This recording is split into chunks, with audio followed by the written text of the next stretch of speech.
13వ రోజు మున్సిపల్ కార్మికుల సమస్యల పరిష్కారం చేయాలని, సమాన పనికి సమాన వేతనం సుప్రీంకోర్టు తీర్పు ప్రకారం ఈ రాష్ట్రంలో అమలు చేయాలని, పర్మిట్ చేయాలని జగనన్న గారు ఇచ్చిన హామీ ప్రకారం మా అందరినీ ప్రభుత్వ ఉద్యోగస్తులు గుర్తించాలనేసి ఈ రోజు కలెక్టర్ గారికి మా సమస్యలు చెప్పుకోవడానికి వస్తుంటే ప్రభుత్వం అధికారుల పోలీసుల ద్వారా మున్సిపాలిటీ కార్మికులను, నాయకులను, సిఐటి నాయకులను అందరినీ అరెస్టు చేయడం చాలా బాధాకరం.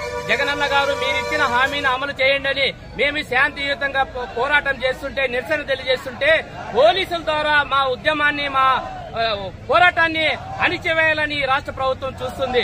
ఇప్పటికైనా రాష్ట్ర ప్రభుత్వం స్పందించి మున్సిపల్ కార్మికులకు ఇచ్చినటువంటి హామీలను అమలు చేయాలి, అందరినీ పర్మిట్ చేయాలి. ఇంజనీరింగ్ కార్మికులకు హెల్త్ అలవెన్స్, రిస్క్ అలవెన్స్ ఇవ్వాలి.